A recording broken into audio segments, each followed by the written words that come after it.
My name is Mike Reberg. I teach 8th grade science, and this unit will help you answer the question, why do I need to wear a helmet when I ride my bike? All right, here we go.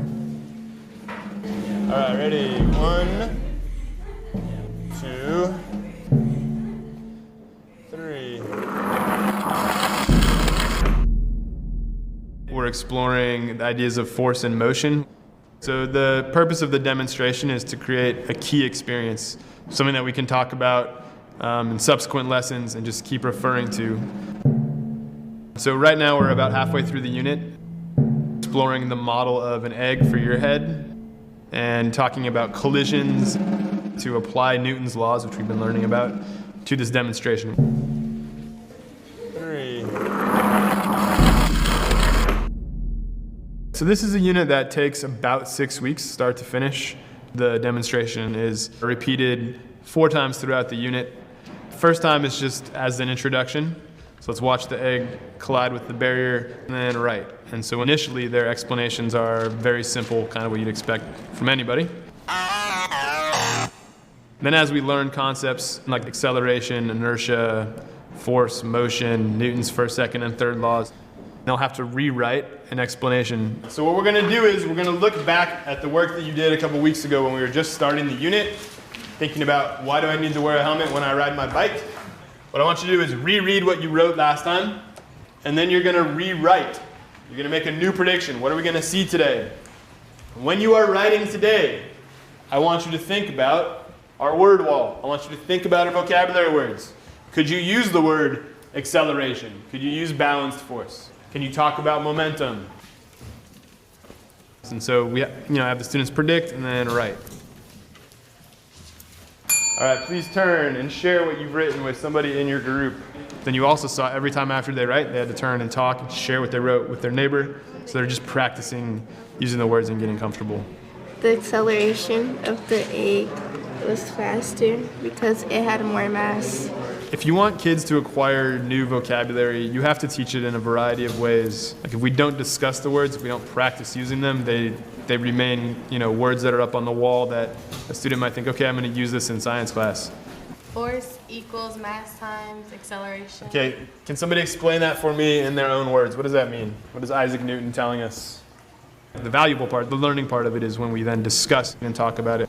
The momentum of the car. It accelerated as it went down. Gravity will work as an outside force. Newton's third law of motion explains when the egg in the cart hit the barrier, The inertia of the barrier will cause the cart to bounce back. And vocabulary kind of floats on a sea of talk. And so what I'm really trying to do is just get them to use the words as much as possible. Let's take a look at question number 1. So what we're going to do is, so today's lesson, the first question that the students investigate is the idea of what happens as the egg and cart travel down the ramp. The cart will increase acceleration as it travels down the ramp. It's really based on Newton's first law of motion, the idea that objects in motion stay in motion. We talk about acceleration, things like that. Both the cart and the egg will what? Build up momentum. Okay, I think that's a pretty good prediction. I would like to hear 2 of our main vocabulary words incorporated here that I'm not hearing so far. What are the 2 main vocabulary words? Force, motion. Do those belong in here somewhere? All right, so somebody tell me where we can incorporate those words into our prediction. the pull of the gravity. Yeah, so we could add gravity is pulling on both the egg and cart. I'm trying to get the rest of the class to comment on what's good in here, who can tell what's missing in here, who wants to change something in here. And so we actually end up going through like just changing some words, maybe adding something new, so that we develop as a class, okay, here's what a good prediction would look like. Yamaleth, read me question number 2, please. The second question shifts and asks them what happens just at the moment of that collision between the cart and the barrier. This is more of a demonstration really of Newton's third law of motion, that every action has a reaction. And what about that reaction? It needs to be Opposite. And equal. Equal and opposite reaction. So we're expecting that the cart is going to, Richard. The cart will bounce back, then go back, hit the barrier again, and stop. Okay, so we're expecting the cart's going to bounce and then stop. And then Newton's first law, which tells us the egg, since it's not being stopped, should continue in motion. the momentum the cart had transferred to the egg, Since the barrier did not hit the egg, it was still in motion, and the extra momentum caused the egg to have more force as it flew off the cart. That sounded really good. The third question is asking what happens just at the moment that the egg collides with the floor. It flew forward and gravity's force pushed it down, forcing the egg to collide against the floor. And why is it gonna crack? It's just gonna crack because of force, right? Because the force of the eggshell, which is actually pushing out, it's holding the egg together, is not gonna be as strong as the force of the floor. After we've made our predictions, last words on the egg? Sucker! Then it's time to do the demonstration. There's the egg, he looks completely terrified. The joy factor is really important. If the kids are not having fun, it doesn't matter what you're talking about, they're not gonna pay attention.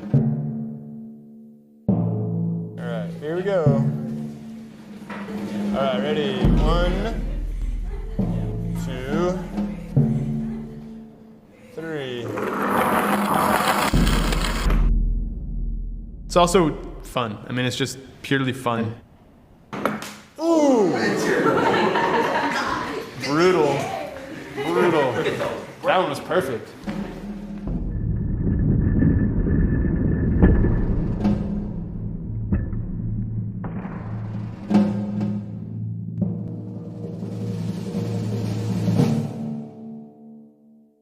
I make sure that the safety part of it is also, it's hyped. Serious brain injuries. Is he alive? Is he alive? I doubt it. When we talk about why do you need to wear a helmet, the kid, they get it. Like pretty massive cracks.